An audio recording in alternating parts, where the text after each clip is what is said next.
الرئيسية لمجلس النواب. هوشیار زیباری او وزیر کرد که لپشت حرفین رژیم صدام و لاتفاق حکومت اکلدو فیکن عراقی وزیر بویا لهی ناجیف وزیر کرد به صد موی که 14 دوسین گندالی لسر هاتن تومار کرن لهم بر تاقی کرنکا گراندایو تیجاوره کرن دستای سروکاتی پارلمان عراقی وی گازی بکجبو پارلمان با آرمان جالی کلینه بخ خشتای کار آسایا پارلمان و موضوع كموضوع شيء استجوابه وكاكوشير زيباريج اقدار كراوتوا وتشاوراني اوين كتحديد موعدك بكري لسر اويك موضوع استجوابك اكري انا كري ملفك كامل يا كامل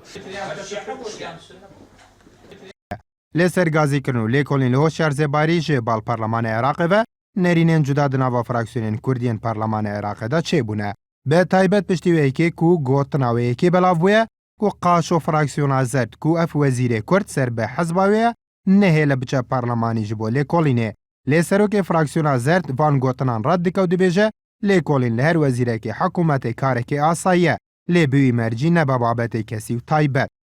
اكو برلمان مؤسسة تشريعي والرقابي زور اساسية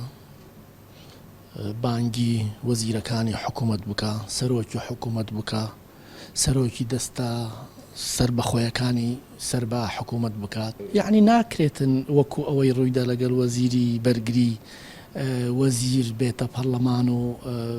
بكريتا مسألة تسقيط سياسي وبكريتا مسألة تصفية حساباتها يعني وزير ريزي هي احترامي هي أو وزيرة أنداماني برلمان دنجان بويداوا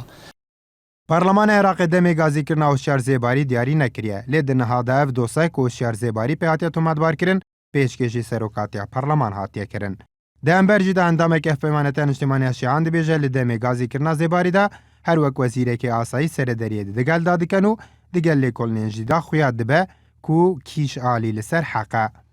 قضية الاستجواب هو من حق المؤسسة التشريعية الرقابية بابەتی لێپێچینەوە کاری سەرەکی پەرلەمانەوە ناکرێت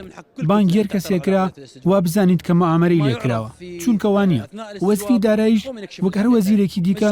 مامەڵەی لەگەڵدا دەکرێت و جیاوازی ناکەین و دوای لێپێچینەوەکەش دەردەکەوێت کە کام لایەنە لەسەر حەقە. أنا أقول إلى هذه اللحظة